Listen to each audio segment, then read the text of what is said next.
Hi, fourth graders. Hope you're all doing well.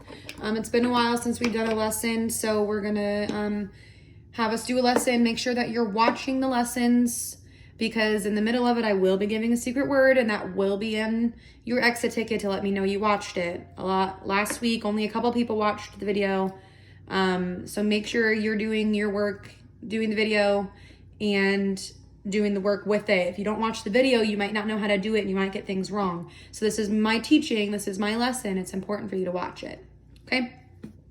Today we're gonna talk about what we call benchmarks. And we're gonna use this with our fractions, but first we're gonna start with using whole numbers. So what benchmarks are is a reference number that we use to compare. A reference meaning something that we look to compare, easier to compare. So I'm going to start with using whole numbers to kind of explain that.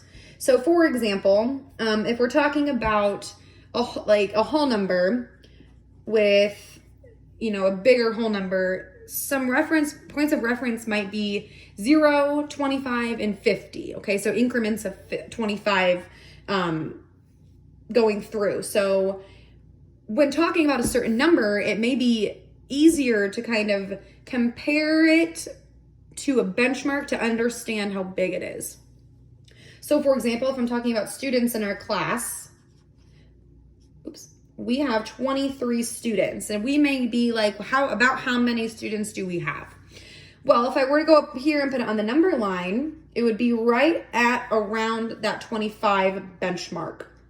Okay, I want to point out that 25 is half of 50. Okay, so we go 0, 25, then we add another 25, that gets us to 50.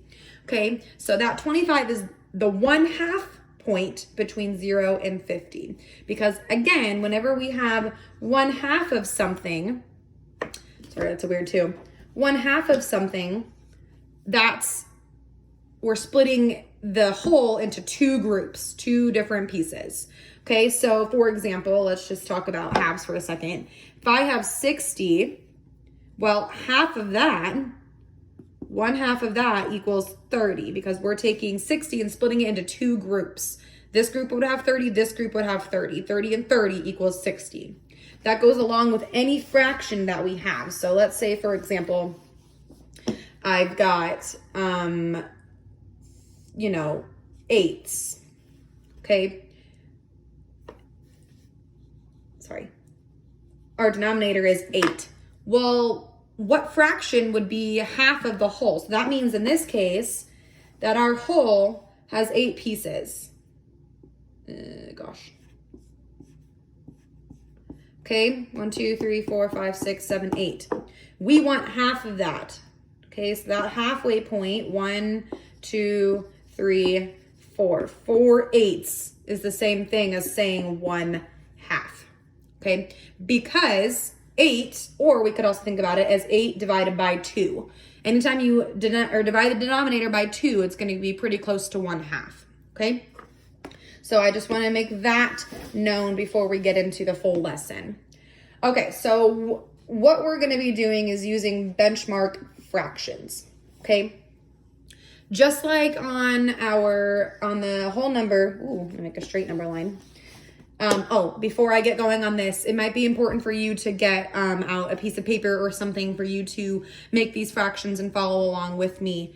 Writing, using whatever writing utensil you have at home. That way you can do these along with me. So I'll give you a second. You can pause that and get that going. I'll make my number line. Okay.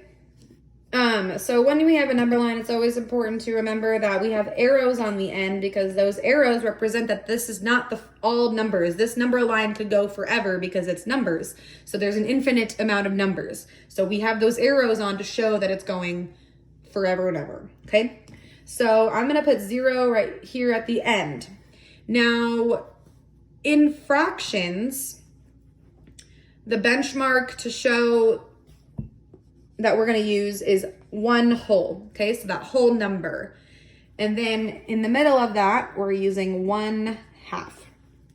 This is so we can see and compare if it's closest to 0, to 1/2, or to 1 whole, okay? So that's gonna be really important moving forward. So let's start with 8ths, just like I said before. Okay, well, when I think of 8ths, there's a couple different ways that you could do this. First off, you could go in and make your 8 tick marks on here to show the 8ths in here. So what I'm gonna do is I'm gonna say, okay, well,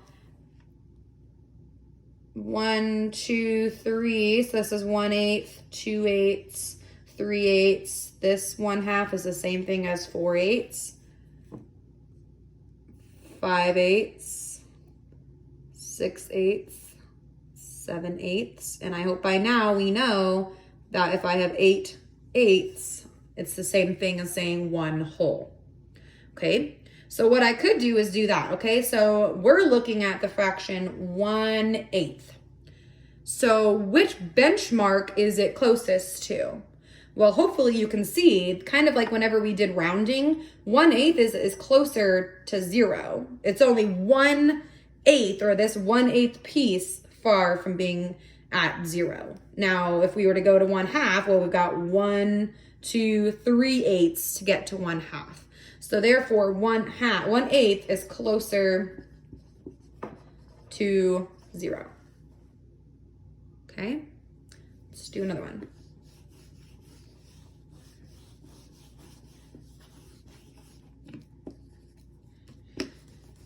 Okay.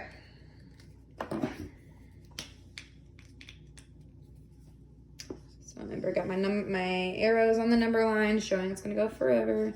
0, 1, and halfway between that is 1/2. Okay. Let's look at the fraction.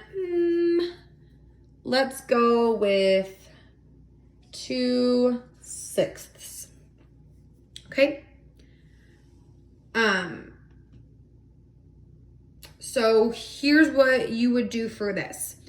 First of all, there's 2 ways you could do this. So one way that I'm going to do this is make my tick marks on my number line. So in this case, my pieces are 6ths. So make our 6th pieces here. So this represents 1/6, 2/6. Our next one is 3/6, 4/6, 5/6, and 6/6. I almost said 7/6, which would not be correct. Okay. By the way, the secret word is penguin. Just spell it the best you can. Okay. So in here, we're looking at 2/6. So it would be right here. Okay. So, well, looking at the distance from our benchmarks, this 2/6 is 1/6 away from being 1/2. Whereas it is 1/2/6 away from being 0, and it's 1, 2, 3, 4/6 away from being 1. So that means that 2/6 is closer to 1/2. Okay. So the other way I could have thought about this is thinking about just really kind of figuring out that 1/2 piece is going to be helpful in your brain benchmarking it. So, well, in order to do that, I'm thinking of what's my 6 divided by 2? Or how many times can I multiply 6 to get 2? Well, in this case, it's 3. So that means that 3/6 is the same thing as saying 1/2. Well, 2/6 compared to 3/6 is only 1/6 away. So it's really close. Compared to, well, if I had 0/6, no 6, I would be 2 away. And we know 6/6 is 1 whole, I would be 4 away from there. Okay, so that's the other way to look at it without doing the number line. But for now, I think that it's important for you to understand what's happening on the number line and why we're getting that. Okay, I'm gonna do 2 more examples because I wanna make sure we understand, and then we're gonna talk about something else really quick. Let's look at 1/4. Okay, so let me draw my number line. 0, 1/2, and 1/2. Okay, so let's talk about 1/4. Okay, well, so two things that we could do. We could say, make this into fourths. So fourths, 1, 2, 3, 4. This is 1/4. This is 2/4. Oops, I'm just drawing in black. 1/4, 2/4, 3/4, and 4/4. We're looking at 1/4. Well, that one's kind of tricky because 1/4 is halfway in between 0 and 2/4, or 1/2. When that happens, you're closer to having nothing, okay? So it's kind of like whenever we round up, round down with our, when we're rounding, if it's like 23 and we're trying to decide which 10 to go to, well, it's 3 and under, so we round down.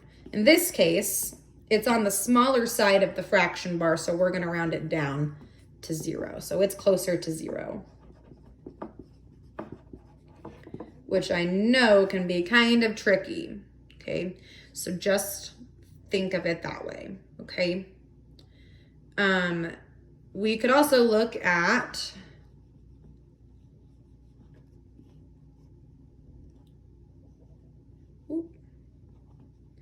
So I also look at 3/4.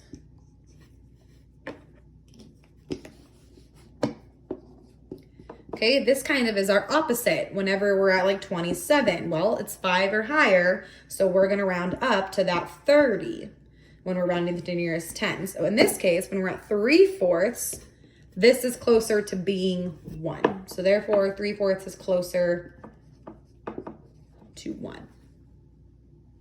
And I know that can be kind of tricky with those fractions that seem like they're pretty equidistant from 1/2 or the other piece, but this is where our rounding rules come in, where if it's over 1/2, then round it up. If it's smaller than 1/2, then round it down. Okay, let's look at one more.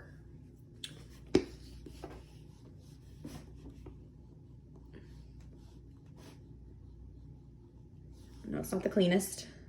I'll just do another one. Let's look at one more.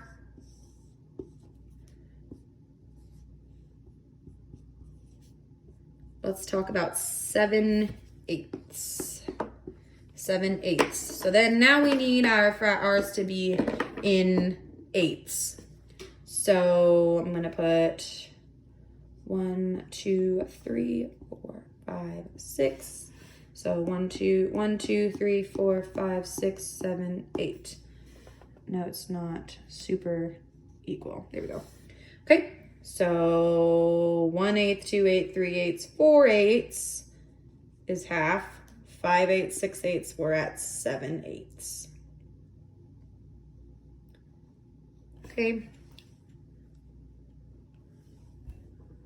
So in this case, 7/8 is 1 away from being at 1. So this is closer to 1. Please let me know if you have any questions. Go back and rewatch if you have questions about that, okay? It's going to be really important for you to use that number line to help you understand where this fraction lays and which benchmark it's closer to, okay? The other piece of this activity that we're going to talk about is fractions with a different size whole.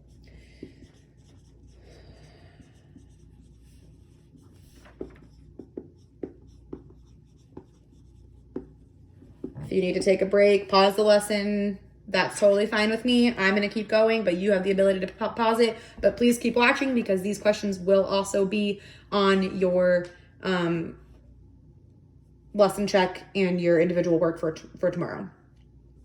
Okay, so in reality, not everything is the same size whole.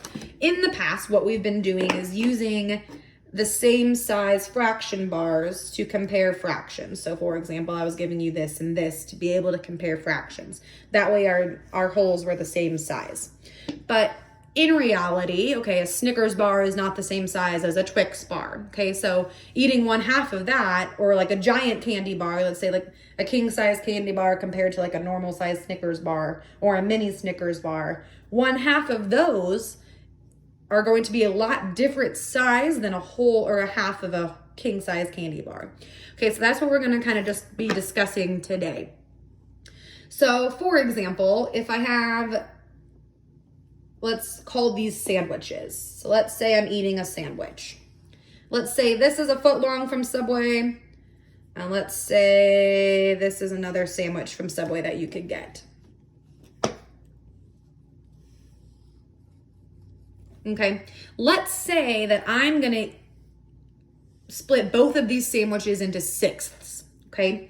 So split it in half. Okay, so because their sizes are different, I can't automatically just make this the same down here. Okay, so I've got to split this into 6ths as well. Sorry, I know I'm turning it, but I just want to make sure I'm getting it right. Okay, so 1/6 of a sandwich up here is a lot different size. I mean, not a lot different, but different sizes than this down here. Okay, so that means that if I eat 1/6 of a sandwich of a foot long or 1/6 of a sandwich of a different size, their holes are different sizes. So therefore 1/6 of this sandwich is bigger than 1/6 of this sandwich. So what that means is, and normally when we give you fractions, they're the same size whole, but we do want to make you understand that there is different size wholes. For another example, one of my favorites, well, let's say I'm going to order pizza, okay? I'm going to order it with my family. Well, I want a small cheese pizza to myself. This is different than my family ordering a medium-sized pepperoni pizza for the rest of them, and then again, they really like the barbecue chicken pizza, so they get a large pizza for them, okay? Now, let's say I wanted to eat 1/4 of my pizza, okay? Well, I eat 1/4 of it. That's going to be a lot different than eating 1/4 of these bigger size pizzas.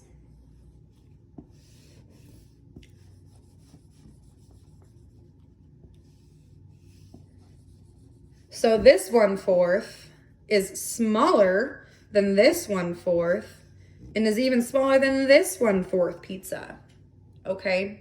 So when you see fractions of a different size, it's really important to understand that the size of the whole matters.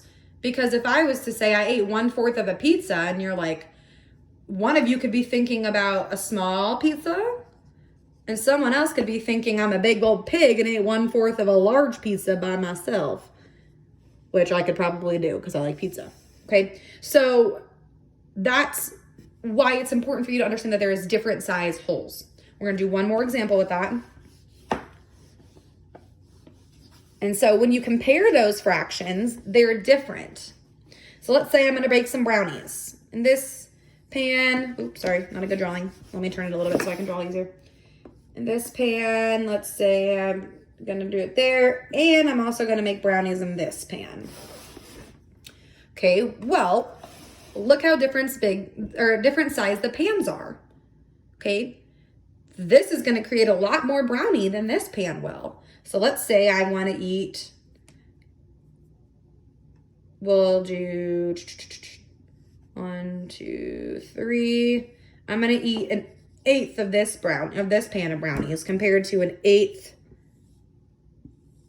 of this pan of brownies. Okay, I know my drawings aren't perfect, sorry.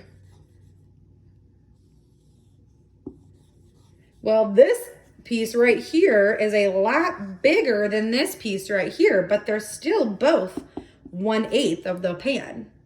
Okay, so again, just want you to realize that it's important to pay attention if they, and most of the time they're not going to try and trick you and give you two fractions and say compare them and then tell you later, oh, by the way, they're different sized holes. You'll always know if the holes are different sizes, okay? So they're going to give you most of the time a picture to see that. So it's just important for you to know that the bigger the item is, the bigger the pieces are, okay? Please, please, please let me know if you have questions. Rewatch if you are confused about anything. You can always rewind. I'll be on Zoom tomorrow, 9:30.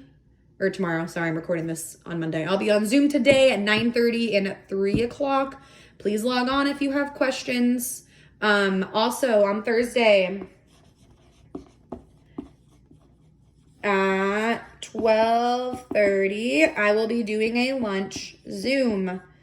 Okay, so come. You don't necessarily have to be eating your lunch with us, but come. If you haven't logged on yet, I would really love to see you log on at 12:30. I've heard, say about 7 or 8 of you pretty regularly, but there's a couple of you or a lot of you that I haven't heard anything from yet, and I would love for you to come on, and this is just where we can chat. I'm going to have some discussion questions. We can eat lunch together and just spend time together because I miss you all. I haven't seen you in so long. I hope you're doing well. So if I haven't seen you, please, please, please log on because I would love to see you. And my friends that I have been seeing, of course, I would love for you to log on as well, okay? And I really do appreciate you logging on and participating in class. Please let me know if you have any questions, okay? And also tell your friends if they're not logging on, okay? Bye, guys.